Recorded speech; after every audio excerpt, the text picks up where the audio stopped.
Hi friends, welcome to கதையும் பாட்டும்.com. இன்றைக்கி நம்ம ஒரு குட்டி கதை பார்க்க போகிறோம். கதையின் பெயர் கடவுளின் வேஷம். பார்க்கலாமா? வாங்க கதைக்குள் போகலாம். ஒரு கோவில் மண்டபம்.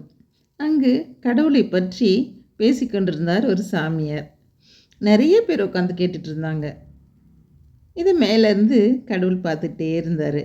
கடவுளுக்கு இந்த மனிதர்கள் எப்போ பார்த்தாலும் நம்மளை பற்றி ரொம்ப பெருமையாக பேசுகிறாங்கல்ல அப்படின்னு நினச்சிட்டே பார்த்துட்ருக்காரு. கடவுளுக்கு ரொம்ப பெருமையாக கூட இருந்தது.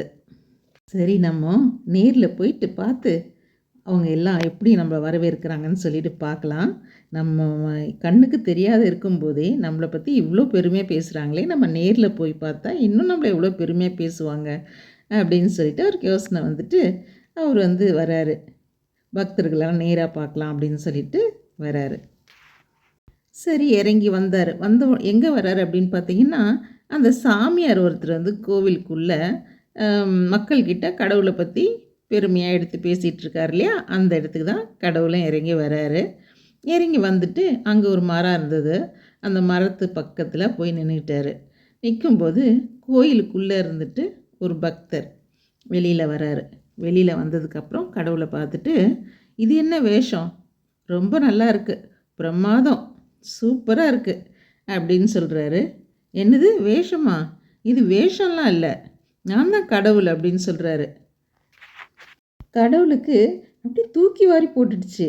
ஐயா, நான் தான் உண்மையான கடவுள், நம்புங்க அப்படின்னு சொல்கிறாரு கடவுள்.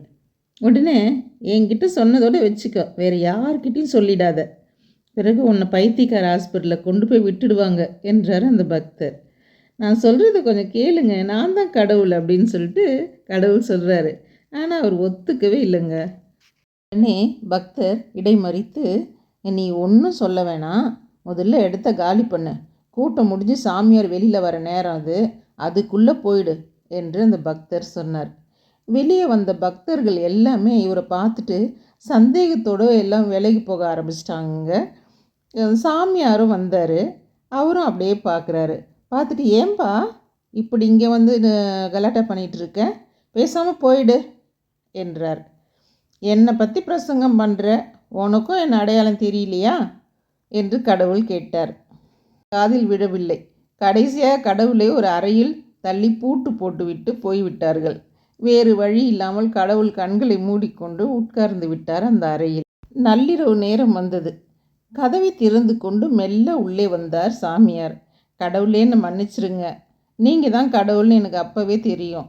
அப்புறம் என்ன, அந்த ஜனங்கக்கிட்ட என்னை பற்றி சொல்ல வேண்டியது தானே, சொல்லியிருந்தா என்னையும் பைத்தியம்னு சொல்லிட்டு உள்ளே தள்ளியிருப்பாங்க. கடவுள் சிந்திக்க ஆரம்பிச்சிட்டாரு. இந்த மனிதர்களுக்கு இருக்கிற கடவுளை காட்டிலும் இல்லாத கடவுள் மீது பக்தியும் நம்பிக்கையும் மிகவும் அதிகமாக இருக்கிறது என்று மனதிற்குள்ளேவே எண்ணியவர் அங்கிருந்து மறைந்தும் போனார். இந்த கதை எப்படி இருக்குங்க? பிடிச்சிருக்குங்களா? பிடிச்சிருந்தால் லைக் அண்ட் ஷேர் பண்ணிட்டு கமெண்ட் பண்ணுங்கள். மீண்டும் வேறொரு கதையுடன் உங்களை சந்திக்கும் வரை உங்களிடமிருந்து விடைபெறுவது ஈஸ்வரி. நம்ம சேனலை மறக்காமல் சப்ஸ்கிரைப் பண்ணிக்கோங்க. உங்களுக்கு இதே போல் நிறைய கதைகள் காத்துட்ருக்கு. நன்றி, வணக்கம்.